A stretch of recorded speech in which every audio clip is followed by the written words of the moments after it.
June 28th, 1969 was Stonewall. And Stonewall was actually the catalyst for the Gay Pride Parade. You know, all of the celebration that we see in the streets, all of the magnificent display of creativity, which I don't know any community that does creativity better than the LGBT community. I mean, just audacious, sharp, clear funnels of creativity, you know. I spent a lot of time down on Christopher Street myself in my youth on Halloween, and I was like, oh my God, you didn't. And they're like, yeah, we did. And I think I got some of my own gumption from that community, like, then I will too. You know, which is great, because most communities that go through such hardships, they stop taking things too seriously. So this place called Stonewall is a club on Christopher Street. And it was a safe haven for the gay community, also transgender and drag queens. And it was a house, you know, it was a place where they could be safe, you know. And it was also a place for a huge population of young homosexual, you know, men and women who came to the city running from bad situations. So, you know, from their own families. They were really the prodigal sons and daughters, and they ended up in New York City, and some of them with just the clothes on their back, and they figured out how to make a new life in their authentic way of being. The hard way, you know, panhandling, because they were young, they had no skills, you know. And so, but they, you know, the ones that were in the community of Stonewall knew that if they could get $3 together, they could get into the door. And if they got into the door, that they would, you know, they'd be with their community, one, but they would also be safe from sleeping in a doorway, you know, or the winters or the summers, you know. So this was a real sanctuary for them. It was like a speakeasy. There was a bouncer at the door, and he would peep through the peek hole, and he would, you know, make sure that, you know, you were known in the community, because they were, you know, they were getting raided all the time by the cops. Now, there's a lot of stories about, you know, the underbelly of what was actually happening there in regards to money changing hands. The Stonewall was owned by the mafia, and, you know, sort of like the mafia and the police officers going back and forth. And it really, you know, stuff was happening there that wasn't very helpful, but there was also a lot of stuff there that was happening there that was very helpful. And there's this quote from, his name is Michael Fader, and he said that when the day happened where they had this huge riot, which went on for about 5 days, he said, we had a collective feeling like we had enough of that kind of shit. It wasn't anything tangible. Everyone said to everyone else, it was just kind of like, it wasn't something tangible that was said to anyone else. It was just kind of like something over the years had come to a head on that one particular night in that one particular place, and it was not organized. It was not an organized demonstration. Everyone in the crowd felt that they were never going to go back, that it was the last straw, that it was time to reclaim something that had always been taken away. All kinds of people, all different reasons, but mostly it was total outrage, anger, sorrow, everything combined, and everything just kind of ran its course. It was the police who were doing most of the destruction. We were really trying to get back in and break free. We felt that we had freedom at last, or freedom to at least show that we demanded freedom. We weren't going to be walking meekly into the night and letting them shove us around. It was like standing your ground for the first time. This makes me sad. Makes me happy and sad. In a really strong way. And that's what caught the police by surprise. There was something in the air, freedom, a long time overdue, and we were going to fight for it. It took different forms, but the bottom line was we weren't going to go away, and we didn't. Isn't that beautiful? I think it's so beautiful, you know? That's sort of like your Declaration of Independence right there, you know? So a lot had to come out for them to get to that point, you know? We all have to kind of get to our own point of resolve, you know, resolve and commitment, not to grow smaller, not to back down. You know, for me, when I grew up in a community right around, the time that Stonewall happened. I was 3 years old, but I grew up in a blue-collar community where it was perfectly okay to say, what are you, gay? In a very derogatory way. Then that was just the beginning of it, right? I mean, all kinds of words would fly around, and what are you, gay was not a good thing. It was like, oh my God, someone might think I'm gay, And then I began to make friends, and I'll even share this with you. When I turned 40, my sisters brought me pictures of my youth. And in one of those pictures, I'm literally dressed up in my Sunday best with my family, holding a sign that says, good education, not gay education. Yeah, so that's part of my roots. My mom picketed everything. She was pretty fearful. And she had 8 kids, and we were thrown out on the street in our Sunday best to do her bidding. And I looked at that, and I was like, oh my gosh. And I was so grateful that despite her best efforts, I was not programmed to believe in that propaganda. And I questioned everything, and I had many friends into my early teens that were, gay and lesbian. And after Stonewall, that was just the beginning of the coming out. After that was AIDS. That community had to fight AIDS. Many of us have lost really good friends to that. And I used to think, that with so many people in my community saying gay people are sick, that it was no wonder that gay people got sick. And when you'd see a drug addict on the street and they say drug addicts are sick people, that's what I was taught. It's no wonder that gay people, drug addicts got sick, that these were the people that were being affected by AIDS. When we think about form follows consciousness, we got to pay attention to how it actually follows consciousness, So then when I turned about 19, I thought, maybe I am gay. And maybe you've thought this yourself. I think we all live on the spectrum. And then I became obsessed with the thought, and I'm like, I think I am gay. And I kissed a girl. Or 2 or 3. And it turns out I wasn't gay. I was just curious, and then that was okay, But I didn't allow myself to live in the question.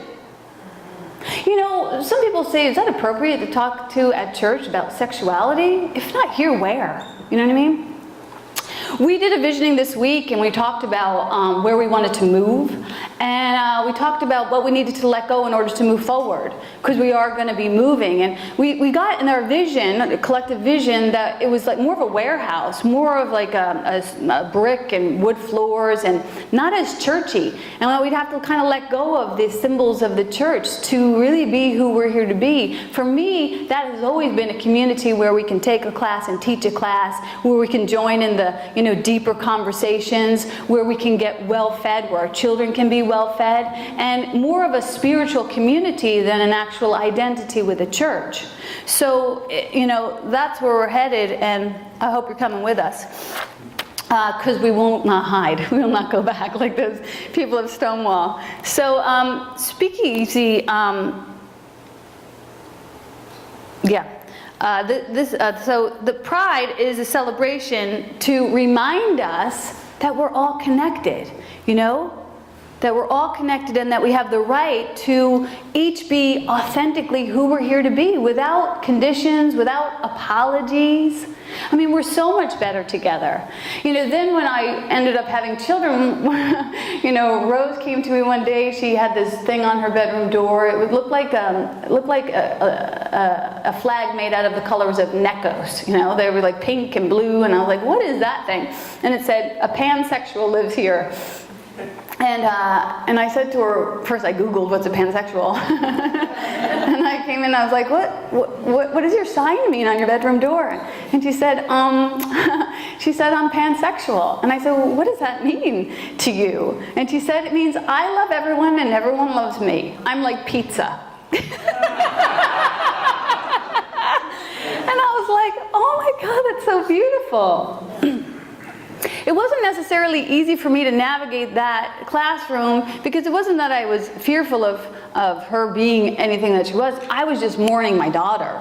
because then she decided or realized that she was transgender. So there was, I'm not saying that as we move through these classrooms that they're easy. There's transitions, and transitions are sometimes hard to make, but if we slow down to the pace of peace, if we take a breath, if we notice, if we continue to tell the truth as what's going on right now for today, we can navigate anything.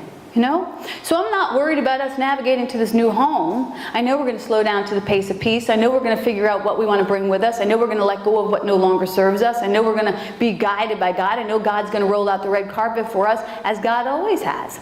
So that's what I know about that.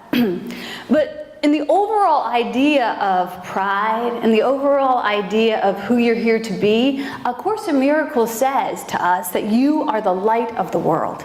That you are the light of the world, that you are the light of the world. Can you imagine being the light of the world? That's your responsibility? In some philosophies they say Jesus Christ was the light of the world, or they say Buddha was the enlightened one. But in this philosophy they say you are the light of the world. You are the carrier of the torch. And a lot of us might think, me? Oh no, like they're counting on me? I got to show up like that, authentically and visibly and vitally? Yeah, you. And the reason that sometimes we think I'm not that is because we have identified ourselves with such mediocrity. You are not your experiences, no more than I'm my experiences. They're just the things that I pass through. You're not your identities, you're not your titles of mother, sister, brother. Those are lovely things, but they're not who you are. You are not the things that happen to you or the circumstances or your stories. That's not who you are. Those are maybe the flavor of your palate. Those are maybe the things that you can help support, bring a great awareness around, but that's not who you are. You are the light of the world. You are made of stardust. You are love. You are love. You're here to be love, see love, free love. You were birthed in love. And some of us have fallen so asleep that we not even know what that means. We think of ourselves in this skin suit, in this identity, in this personality, traveling in this limited ways. But that's as silly as a baby dreaming of being a dragon and thinking that he's a dragon. Dreaming of being a dragon doesn't mean that he's a dragon.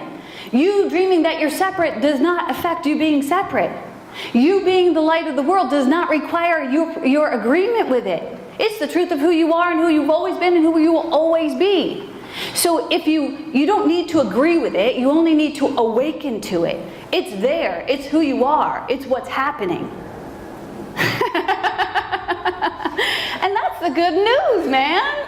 Because if you recognize you're the light of the world, everything is laid out for you with effortless ease. The reason that we don't want to accept this is because we really do not want to accept it for our brother. And as soon as you wake up to the fact that you're the light of the world, immediately you get that awareness that everyone else is also the light of the world, that this light lives in everything, everywhere equally. But we will not have that. We would much rather have our little separate square of nothingness than to be able to share it with everyone in the world. We are addicted to our separateness, So, today, we're going to move into the idea of greater commitment to community. Whatever that community looks like to you. Wherever you feel called to serve, wherever you feel called to show up and extend, because it's through extension that you actually receive. Giving and receiving are one and the same. To have all, give all, to all. Again, this is another, borderline bully that the ego is going to put right there and say, what is she, crazy? Don't listen to her. You don't have enough already. You got to hoard, man. You got to keep it small. You got to hide. You got to live in the back rooms of Stonewall, and you got to play yourself small. Don't put up the rainbow flag. Don't let them know who you are. That's got to die, Enough is enough. It's too small for women and men who are as great as you guys. And it's not just that you're so great, but you have greatness within you. Like the seed of the sunflower, you have greatness within you. And it's not just for you to be audacious, but there are communities for you to serve. I was working, yesterday I went to this storytelling event that I was teaching at. And this woman came up to me, and I was teaching. She said, come here. And I had this sunflower necklace on. And she said, I went to this Reiki practitioner the other day, and she told me to look for this sign, which was like this sunflower and this burst of light. And she said, pay attention. When you see it, pay attention. And she said, and I looked at your necklace, and it's right there. And I was like, oh my God. Pay attention. And I said, well, that must mean that I should tell you the sunflower story. So, and the funny thing is, I didn't have an ending to my workshop. I was like, I hope something comes, but I'm really tired. I'm just gonna hope something happens. And God is good, you know? So I was like, great. So the sunflower story is like this. So the farmer goes out to the field and he's got, you know, corn he's planting, and he's got sunflower seeds he's planting. And he gathers them up and he brings them into the kitchen and he puts them in 2 separate jars. And he tells his wife, you know, sunflower seeds and corn seeds, and he whispers to each of them, oh, you have greatness within you. You have greatness within you. And the farmer leaves out, and the 2 seeds look at each other and they're like, doesn't look like it to me. You look like a stingy little corn kernel, and you look like a little sunflower seed. So one day the farmer's wife comes in, she grabs some of those sunflower seeds and she chucks them out the window into the dirt. And the corn kernel, this thinks it's the funniest thing in the world. He's like, ha! It's like what my sister Maggie would say, ha! When we got a little older and we didn't have to go to school anymore, anytime we saw kids walking down the street going to school, she'd go, ha! So that's what the corn kernel did. He was like, ha, you're in the dirt. Like, yeah, you got greatness within you. But the sunflower just let herself be immersed in the darkness for a little while, and let herself be hugged by the nurturing aspects of this dark hour. We're all going to go through the dark hour. We've all been through the dark hour. And she let herself really dip into it, not fight it, not wrestle with it, just be with it. And then, despite her best efforts of staying together, she started to fall apart. And that shell began to just lift itself from her. And then the sunflower, she actually comes up like this. She comes up like this. If you ever see a sunflower, Google it. You can watch a sunflower grow. She comes up through the dirt like this, with her 2 little leaves together. And then she opens up. And then she does nothing more but look for the light. That's all she does, is look for the light. And if you know anything about sunflowers, if you plant them in a toxic area, they can literally transform the toxicity of that area. I think that's awesome and magnificent. And also the sunflower carries within her like 5 billion other seeds, so that she can procreate this good and more. There is, within the teaching of the sunflower, the limitless nature of God. You can count the number of sunflowers in a seed, but you can't count the number of orchards in a sunflower.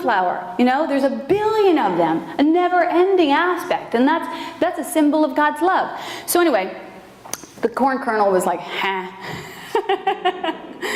And he's like, but he does see that this sunflower is looking mighty beautiful. She's growing, she's looking for the light, she's making it look real effortless.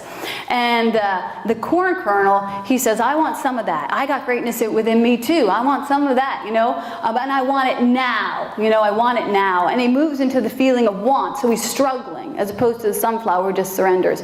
And the farmer's wife hears the plea of the little corn kernel, and she lifts up those corn kernels, and she says, you want to see how great you are? And he says, yeah. And she tosses him into hot oil. And he goes, oh! And he also serves the world in a magnificent way. But the moral of that story is you can go with prayer and grace, have a spiritual practice, or you can dip yourself in some hot oil. You can let yourself be thrown in some hot oil. You get to choose. You get to choose. You get to choose. The difference is that if you begin with prayer, or if you begin with a spiritual practice, whatever that looks like for you, you will have a greater degree of ease. My spiritual practice is Miracles Live 365. It's what I do. It's my book. It's my backbone. It's who I am. I think that this community, it absolutely welcomes all paths to God. But that's the one that had brought me to who I am today. So I honor that, along with a couple other big blue books that shall remain anonymous. But we are each sort of a swirl of many different colors and many different cultures and many different ideas, and all of them can be appreciated and recognized in our community. They're all beautiful, like the flag, the rainbow flag. How great that you guys get that for your symbol. I shouldn't say you guys. How great that we get that as our symbol for representing our gay and lesbian sisters and brothers and sons and daughters. So, I was going to say something else, but I don't remember what it was. I wanted to place a special blessing on our sons and daughters and sisters and brothers, those that we lost to AIDS, those who still struggle with our identity, these little kids that go off to middle school and high school, so brave and beautiful. You know, I sit with my son in front of the mirror and I make him do affirmations before he leaves. Not for him, because he's so brave, but for me, because I get scared. You know, that someone's going to say, what are you, gay? You know, or worse, which has happened. But it kind of rolls off his back. So I want to pay a special blessing on our, you know, true love warriors who move out into the world and show up, you know, despite, you know, our community fears. And I got to say one other thing. You know, a lot of people are going into Chicago today to, you know, walk in celebration. There's a whole community of people who still live in the burbs who are, you know, on the DQ, who are too afraid to even recognize who they are. And, you know, we have people here who have been married to those people. So we have work to do. You know, we have work to do. We have work to do to keep the conversation vital and open and alive. So what do you think? I would love to hear from you. Leave a comment below, or you can go ahead and sign up for our newsletter at speakeasyspiritualcommunity.com so we can keep the conversation going. Because Speakeasy is all about engaging in engaging conversations. Everything is better when we all share our voice.